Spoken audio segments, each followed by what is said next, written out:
not the only person who did not like Uprooted, but I think fewer people disliked this book than loved it. And I just feel bad about not liking this book, and I'm sorry to everybody I know who loved it and wanted me to love it too. I went into this thinking I'm probably not gonna like it now because I had already heard the negative criticisms of the book and went, oh, that's something I know I'm not going to enjoy. And I was right. I don't think it was a bad book. Like, I just want to say that right now. I gave this 3 stars because I was trying to be objective. I think the book itself is okay. But my experience of reading this book was more like 2 stars. I didn't enjoy reading it, and it just had parts that did not work for me. It was not the kind of thing that I wanted to be reading about. It is a fantasy book. It's supposed to be a fairy tale retelling. It might be a retelling of Beauty and the Beast, or it might be a retelling of a string of Polish fairy tales. And it is essentially about a 17-year-old girl who is taken by a wizard, and then they start fighting the evil wood that is threatening her village and the kingdom. Agnieszka's childhood friend, Kasia, who is the girl that everyone expected this wizard the dragon to take, is kind of abducted by the wood, and Agnieszka wants to get her back, and then it all just snowballs from there. And yeah, I guess that's a very fairy tale-esque type of plot.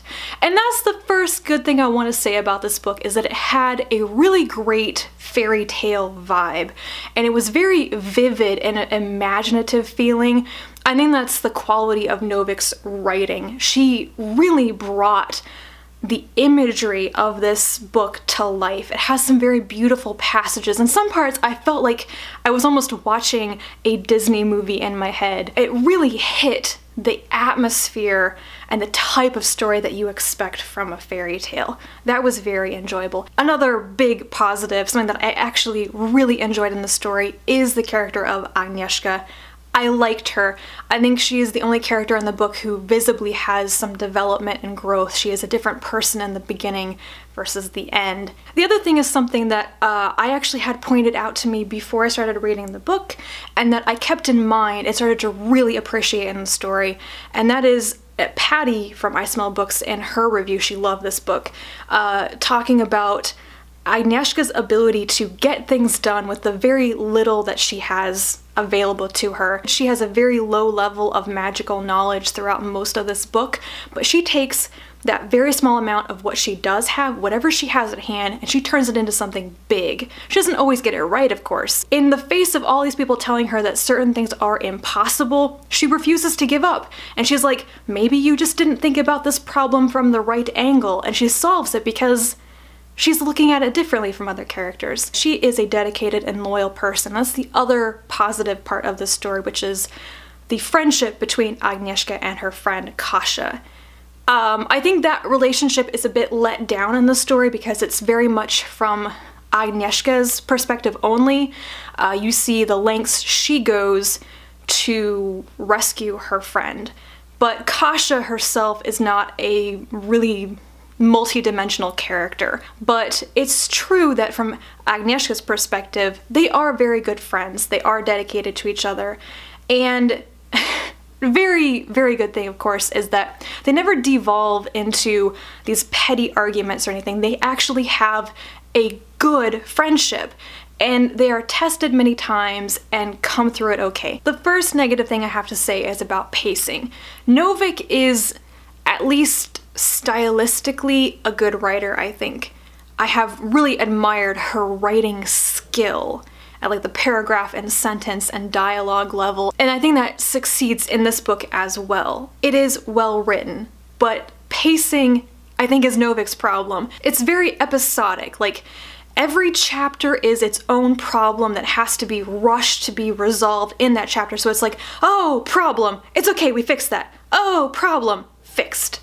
Oh, problem, did we fix that too? It's just, I think Mercedes, in her review, she really did not like this book. She said it was just relentless, and I agree. It was just like full tilt through all these problems, and I never thought that the resolutions were really worked towards. It was just bam, bam, bam, bam, bam. And then you would just hit this period where It was so freaking slow. Now we come to the super ranty bit where I talk about the thing that I really did not like. Well, 2 things, maybe 3 things. I did not like the character of Dragon. I did not like him. I don't know how much more I can say this. I did not like him. I think his character particularly suffered from 0 growth in the story. He is the exact same person that he was at the beginning and at the end, which is irritating because so much stuff happens in the middle, you know? He could have started off being just unlikable because he's a dick. But no, he was still a dick at the end too. Like, there's nothing in the story that made me want to even reconsider how I felt about him. I think you're supposed to excuse how he behaves towards other people, particularly how he behaves towards the girls that he takes to his tower, because he's lonely. You're told some things about his past that are supposed to make you reinterpret how he behaves in the present. And I didn't buy that. He's a complete jerk to her throughout the entire book. But it's okay because she decides that she's like in love with him or something. The other thing, the really big thing that I have an issue with is their romantic relationship. I have a super pet peeve about relationships where the man is older, more experienced, in a position of authority, and then the girl is in not in a position of power. She is like socially inferior to the man. She's much younger and much less experienced. And then of course they develop feelings for each other. Agnieszka is a 17-year-old peasant girl. She's the daughter of a woodcutter. And can I stress once again, she's 17 years old. I think it's eventually established that he is like 150 years old. He is very experienced in magic. He is like the top wizard in the kingdom. In the real world, okay, I know that this is a fantasy novel. I know that this is a kind of relationship that appears in a lot of fiction.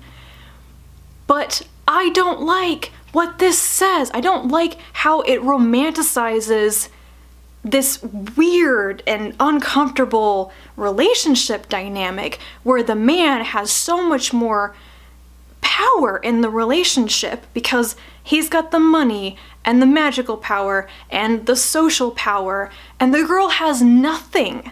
Like, if something went wrong in this relationship, she has nothing.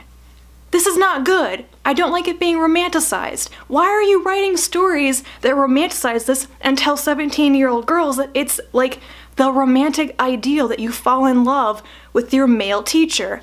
It's not cool. I also do not like what this says about young women. It's this expectation that when a young, impressionable, attractive woman is in a situation where she is alone with a man for a significant amount of time, where he has influence on her life, that she is like expected or forced by the story to be involved in him. That's not how it works. That is not how it works.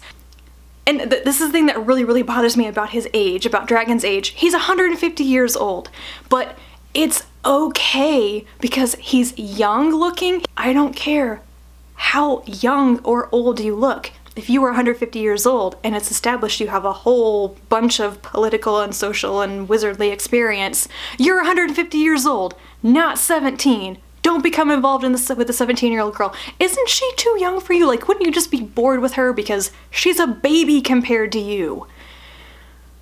I need to calm down. I'm really working myself up about this. I'm not sure how to recommend this book. I think that you will know if you're going to like it if you're listening to everything that I'm saying going, well, that has never bothered me before.